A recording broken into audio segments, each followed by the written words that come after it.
Hey everyone, Brad Poor here with your weekly Sunday update. Hey, it's springtime, so a little bit of refresh, change, bright sunlight. Like it's great. It feels really great. This week I want to talk about design and trustworthiness and how these go together, why we think they're so important, right? The When we think about the tools in our lives, right? The things that, make us productive, but also, you know, feel good that we trust them, right? You think of a hammer, right, or that kind of favorite screwdriver. I just got a new toaster. The toaster, instead of pulling a slide down, it has a button that like lowers the toast in. I don't know. This was kind of like mind-boggling to me. But the interesting thing is like the intentionality there, right? Of like how does that mechanism work, where it kind of brings it in at a pace where it feels calming, it doesn't feel chaotic, right? You don't really want a chaotic toaster in the morning that's like popping your toast in and out. So when we think about design, all of these factors come in, right? With I've heard that Apple has like a spec for how fast the inner box should come out of the outer box, because that anticipation, that kind of intentionality, that detail signals to us that this is valuable, it's premium, that it's thoughtful, right?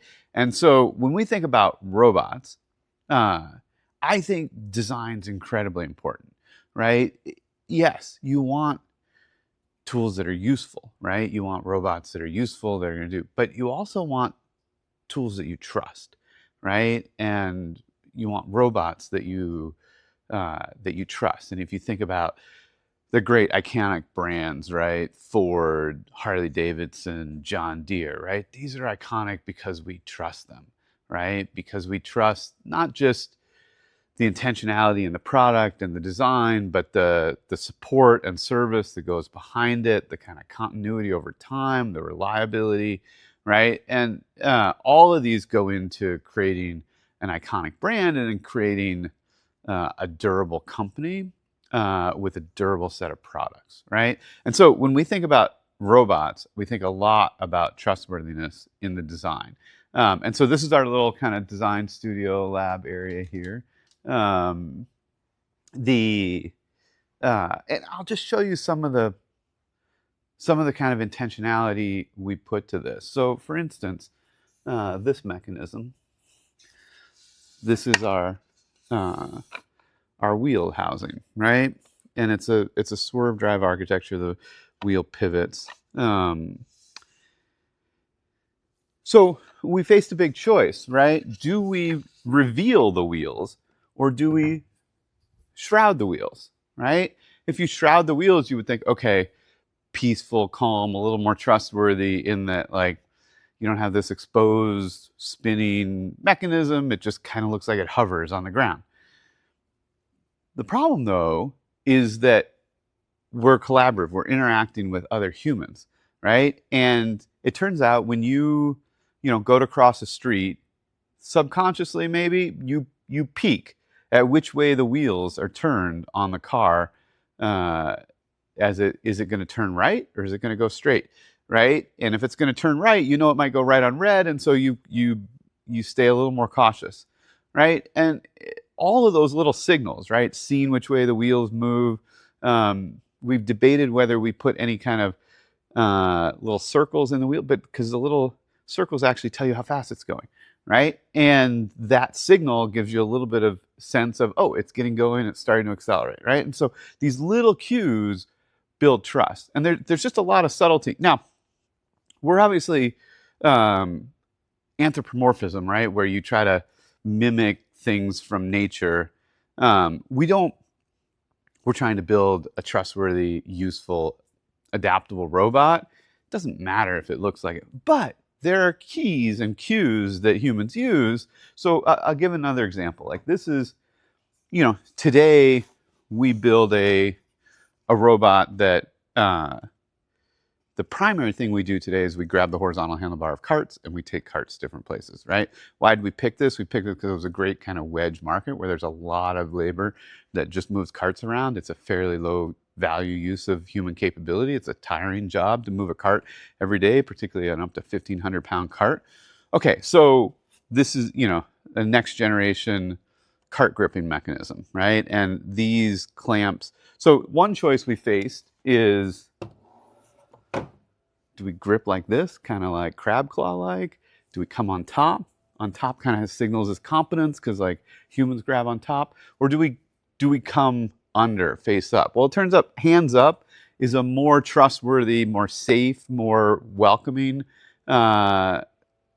motion, and so we went gripping up. Right now, it also has some advantage in that we can kind of preload, put some strength, drive some additional friction into the floor through the wheels, right? Get a little bit more strength, a little bit better braking distance. Like there are all these like other mechanical advantages, right?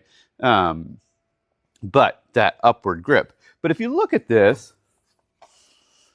we as humans don't tend to think of like a straight line like this as the strongest, right?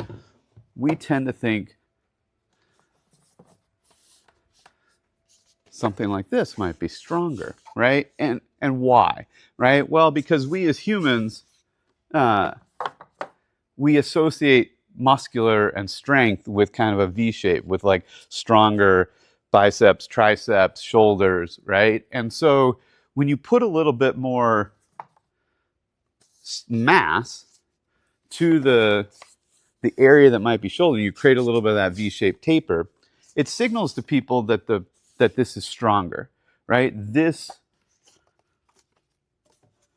appears stronger than this, right? Now, mechanically, not really any stronger, right? But when we're trying to communicate that, hey, we can competently move a 1,500-pound cart, those little design cues really, really matter.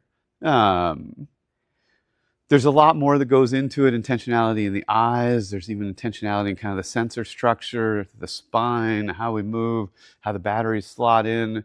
Feel free to kind of leave in the comments what you might have noticed about some of our design choices. But we think a lot about trustworthiness in robots. And this comes to the question of like, is hardware going to be a commodity? Well, if you look, like, there's no good evidence that hardware has just become a commodity anywhere, right? We will pay for things that we trust to be a little bit more reliable, to be a little bit more intentional, right? We're not going to overpay, right? But given a choice between something that is intentional, trustworthy, reliable, useful, and something that we're not sure we trust, we're going to pick the thing that we trust if the economics work behind it. And so that extra effort in the intentionality design, we think really, really pays off, and is one of the things that differentiates Proxy. All right, thanks everyone. Have a great week, and I'll be back next week.